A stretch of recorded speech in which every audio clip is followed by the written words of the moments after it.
नेपाल राष्ट्र बैंकले 15 अर्ब रुपैयाँ बराबरको 1 वर्ष अवधिको ऋणपत्र जारी गर्ने भएको छ।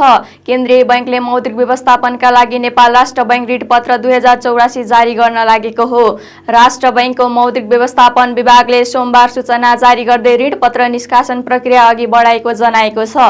ऋणपत्रको बोलकबोल आगामी असार 29 गते दिउँसो 3 बजेसम्म अनलाइन बिडिङ सिस्टम सफ्टवेयर मार्फत मात्र हुनेछ। राष्ट्र बैंकका अनुसार ऋणपत्रको निष्कासन मिति पनि असार 29 गते नै तोकिएको छ। ऋणपत्रको सावा भुक्तानी आगामी 2084 असार 29 गते गरिनेछ भने ब्याज भुक्तानी अर्धवार्षिक रूपमा हुनेछ।